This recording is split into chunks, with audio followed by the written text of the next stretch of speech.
இன்னைக்கு நம்ம வெண்பொங்கல் செய்ய போகிறோம். வெண்பொங்கலுக்கு தேவையான பொருள் பச்சரிசி, பாசிப்பருப்பு. பச்சரிசி நான் இன்னைக்கு 200 கிராம் எடுத்திருக்கேன். இந்தளவு எடுத்திருக்கேன். 200 கிராம்னா பாசிப்பருப்பு 50 கிராம். 200 எடுத்தோம்னா பச்சரிசி 200 எடுத்தால் 50 கிராம் பாசிப்பருப்பு. அதாவது 4:1 கணக்கு. இது 4 கப் எடுத்தால் இது 1 கப்பு, அந்த கணக்கு 4:1. இது ரெண்டையுமே சேர்த்து நம்ம ஒன்றா சேர்த்து கழுவி ஒரு அரை மணி நேரம் நம்ம ஊற வச்சுருக்குறோம். அரிசி பொன்னி பச்சரிசி எடுக்கணும். இதை பாருங்கள், பொன்னி பச்சரிசி கொஞ்சம் சின்ன சின்னதாக இருக்கும். இது 2 பச்சரிசி கிடைக்கும். 560 பச்சரிசி கிடைக்கும், பொன்னி பச்சரிசி கிடைக்கும். 560 தோசைக்கு இதுக்கெலாம் போடுவோம், மாவு ஆட்டுறதுக்கெலாம் போடுறது. அது மாவரிசின்னு சொல்லுவாங்க. ஆனால் பொன்னி அரிசி போட்டால் தான் சின்ன சின்னதாக நல்லா ஹோட்டலில் வைக்கிற மாதிரி நல்லா சாஃப்டாக பொங்கல். அப்புறம் இப்போ ஊற வச்சது. இது பொங்கலுக்கு தண்ணி அளவு கரெக்டாக ஊற்றணும். ரொம்ப ஊற்றுனா ரொம்ப குழஞ்சி போய் இதாயிரும், இல்லைன்னா வித விதையாக இருக்கும். இது தண்ணி அளவு எவ்வளோ ஊற்றுறோம்னா, இப்போ நம்ம இது ரெண்டும் சேர்த்து 250 கிராம் இருக்குது. அரிசி கணக்கு பார்த்தீங்கன்னா 200 கிராம். 200 கிராமுக்கு நம்ம 600 கிராம் தண்ணி எடுத்திருப்போம். அதாவது இந்த செம்புன்றது 500 ml, இது 100 ml தண்ணி எடுத்திருக்கேன். இது ஃபுல்லானா 200, இது பாதி எடுத்தது 100 ml எடுத்திருக்கேன். 600 எடுத்திருக்கேன். இது 200 அரிசிக்கு 600 ml தண்ணி எடுத்திருக்கேன் நான்.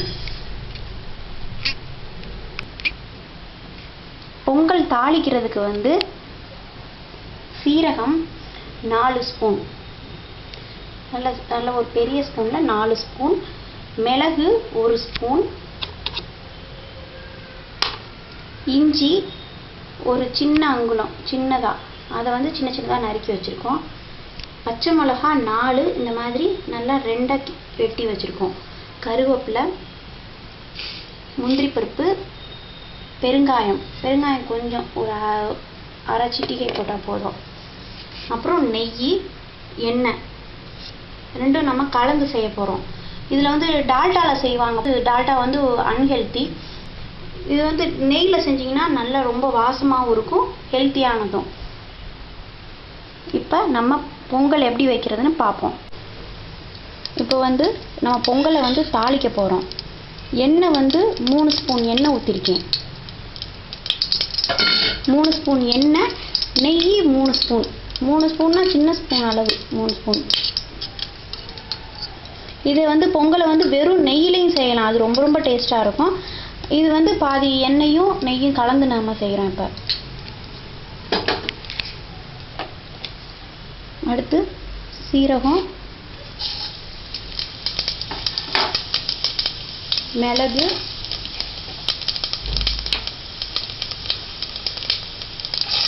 இஞ்சி, கருவேப்பிலை, பச்சை மிளகாய், முந்திரி பருப்பு,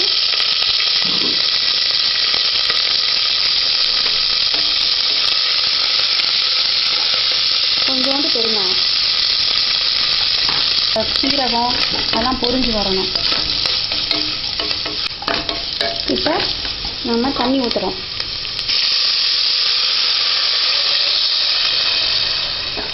ஊற வச்சா அரிசியும் பருப்பும் சேர்ந்து ஊற வச்சுருக்கோம். இது பாதி பேர் பொங்கல் பச்சரிசியும் பருப்பையும் வேக வச்சுட்டு லாஸ்ட்டாக தாளிப்பாங்க.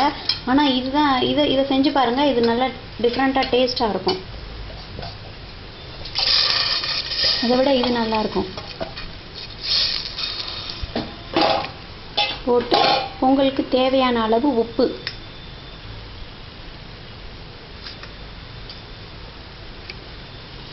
போட்டு நல்லா அந்த கலந்து விட்டுட்டு, உப்பு தண்ணி எல்லாத்தையும் நல்லா அரிசியோடு நல்லா கலந்து விட்டுட்டு நம்ம குக்கரில் 4 சவுண்டு வச்சு இறக்குறோம்.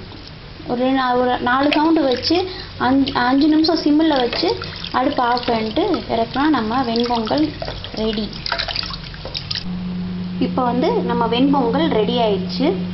இது சூடாக இருக்கும் போதே ஹாட் பாக்ஸில் எடுத்து வச்சிட்டோம்னா அது அப்படியே நல்லா சாஃப்டாக இருக்கும். இல்லைன்னா விரைச்சி போயிடும் அந்த அரிசிலாம்.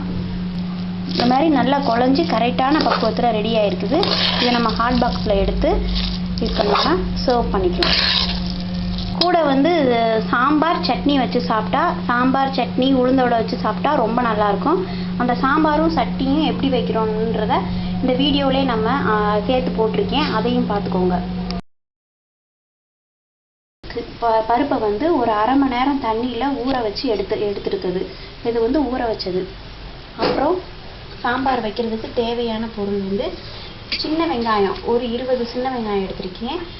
தக்காளி 3 பெரிய தக்காளி. இந்த சாம்பாருக்கு நம்ம புளியெல்லாம் ஊற்ற போகிறதில்ல, அதனால வந்து தக்காளி எவ்வளோ வேணுமோ எடுத்துக்கலாம், புளிப்பு தேவையானவங்க எடுத்துக்கலாம். பச்சை மிளகா இது சின்னதாக இருக்கிறதுனால 5 பச்சை மிளகா எடுத்திருக்கேன். அப்புறம் வந்து காய்கறி முருங்கைக்காய் வந்து 2 எடுத்திருக்கேன். 100 சாம்பாருக்கு வந்து 100 பருப்புக்கு வந்து முருங்கைக்காய் 2 முருங்கைக்காய், நூக்கல், கேரட்டு. இதுக்கு வந்து முள்ளங்கி போடணும். முள்ளங்கி இப்போ இங்கே கிடைக்காதனால முள்ளங்கி போடலை. ஆனால் வந்து முருங்கைக்காய், நூக்கல், கேரட், முள்ளங்கி போட்டு இந்த சாம்பார் வச்சா நல்லாயிருக்கும். அப்புறம் வந்து இந்த சாம்பாருக்கு தேவையான மசால் பொடி வந்து 3 ஸ்பூன் எடுத்துருக்கோம். அதாவது நீங்கள் மசால் பொடி இல்லைன்னா சாம்பார் பொடி போட்டுக்கலாம். அந்த சாம்பார் நீங்கள் எப்போயும் வைக்கிறாளா அந்த சாம்பார் பொடியும் போட்டுக்கலாம். நாங்கள் வந்து இதுதான் சாம்பார் குழம்பு எல்லாத்துக்கும் ஒரே மசால் பொடி தான் வீட்டில் அரைச்சி வச்சது. இது வந்து 3 ஸ்பூன் எடுத்திருக்கேன். அப்புறம் உப்பு தேவையான அளவு. அப்புறம் வந்து தாளிக்கிறதுக்கு வந்து கடுகு, உளுந்து, சீரகம். கடுகு 1 ஸ்பூன், உளுந்து வந்து அரை டேபிள் ஸ்பூன், சீரகம் வந்து 1 ஸ்பூன். அப்புறம் பெருங்காயம், அப்புறம் கருவேப்பிலை, லாஸ்ட்டாக வந்து கொத்தமல்லி தழை. இந்த சாம்பார் வந்து 5 பேர் சாப்பிடலாம். 100 பருப்பு போட்டு வச்சா. 2 பேர் மட்டும்தான் இருக்கிறீங்க அப்படின்னா 2 பேர் சின்ன பிள்ளைங்க இருந்தீங்கன்னா 50 பருப்பு போட்டு வைக்கலாம். இப்போ இந்த சாம்பார் எப்படி வைக்கிறதுன்னு பார்ப்போம். வந்து இந்த பருப்பை வந்து நம்ம குக்கரில் வந்து 1 சம் தண்ணி ஊற்றி மஞ்சத்தூள் கொஞ்சோண்டு 1 ஸ்பூன் நல்லெண்ணெய் ஊற்றி நம்ம இப்போ வந்து வேக வைக்க போகிறோம். நல்லெண்ணெயை விட விளக்கெண்ணெய் ரொம்ப நல்லது. இப்போ வந்து விளக்கெண்ணெய் கிடைக்கலனால நாங்கள் நல்லெண்ணெய் ஊற்றிருக்கிறோம். இந்த தண்ணி வந்து அரிசி களைஞ்ச தண்ணி அதை ஊற்றி பருப்பு எப்பயுமே வேக வச்சிங்கன்னா ரொம்ப டேஸ்ட்டாக இருக்கும், நல்லது சத்தும். 3 சவுண்டு வச்சு நம்ம இப்போ இந்த பருப்பை இறக்கிட்டு அதுக்கப்புறம் காய்கறியை போட்டு வைப்போம். எப்படி வைக்கலாம்னு பார்ப்போம். இப்போ வந்து பருப்பு வெந்துருச்சு. நம்ம வந்து காய்கறியெல்லாம் போட போகிறோம். எல்லாத்தையுமே போடுறோம். நம்ம நறுக்கி வச்ச நூக்களை வந்து இப்படி நறுக்கிக்கிறணும். நூக்கல், முருங்கைக்காய், வெங்காயம், தக்காளி, பச்சை மிளகா, அப்புறம் வந்து எடுத்து வச்ச 3 ஸ்பூன் மசால் பொடி, உப்பு எல்லாத்தையும் போட்டு 2 சவுண்டு வச்சு இறக்கிறோம்.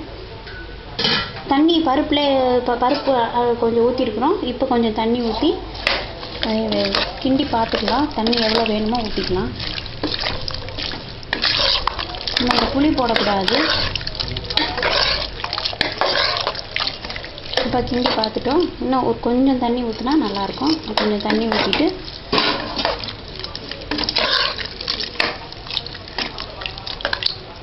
இதை வந்து இப்போ குக்கரை மூடி வச்சு 2 சவுண்டு வச்சு நம்ம இறக்க போகிறோம்.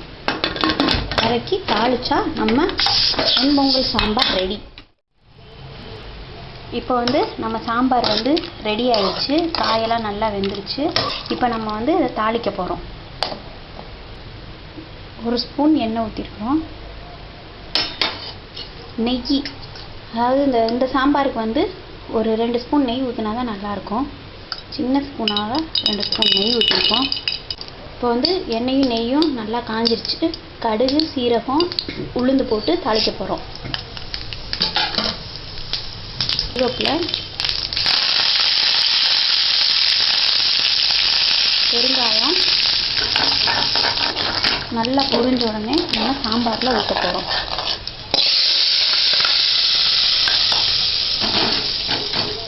இப்போ நம்ம சாம்பார் ரெடி. லாஸ்ட்டாக கொத்தமல்லி தூவிக்கிறோம்.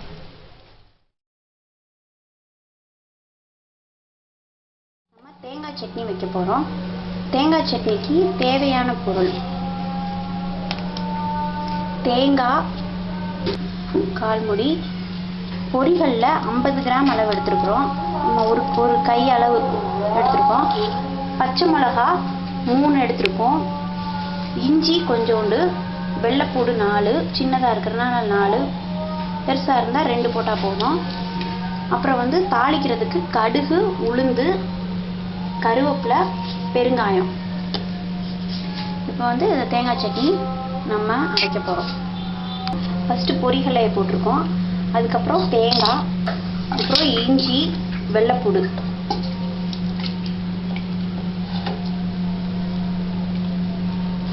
அப்புறம் பச்சை மிளகா வந்து கையில் சும்மா உடச்சி போட்டுக்கலாம். போட்டு கொஞ்சம் உப்பு போட்டுட்டு தண்ணி ஊற்றாமல் ஃபஸ்ட்டு வந்து ட்ரையாக அரைச்சிக்கிறோம். நல்லா குறைன்னு அரைச்சிட்டு அதுக்கப்புறம் நம்ம தண்ணி ஊற்றி அரைக்க போகிறோம். இந்த மாதிரி நல்லா குறைன்னு அரைச்சதுக்கப்புறம் தண்ணி ஊற்றாமல் ட்ரையாக அரைச்சதுக்கப்புறம் கொஞ்சம் கொஞ்சமாக தண்ணி ஊற்றி நம்ம இப்போ அரைக்க போகிறோம். தண்ணி கொஞ்சம் ஊற்றிட்டு திரும்ப அரைக்கணும். இப்போ நம்ம அரைச்சிட்டோம். சட்னியை தாளிக்க போகிறோம். தாளிக்கிறதுக்கு வந்து ஒரு ஸ்பூன் எண்ணெய் ஊற்றி கடுகு, உளுந்து போட்டு பொரிஞ்சதுக்கப்புறம் கருவேப்பிலை போட்டு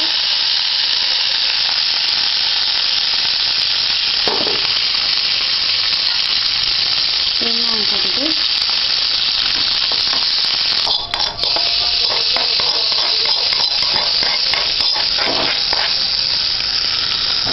நம்ம தேங்காய் சட்னி இப்போ ரெடி.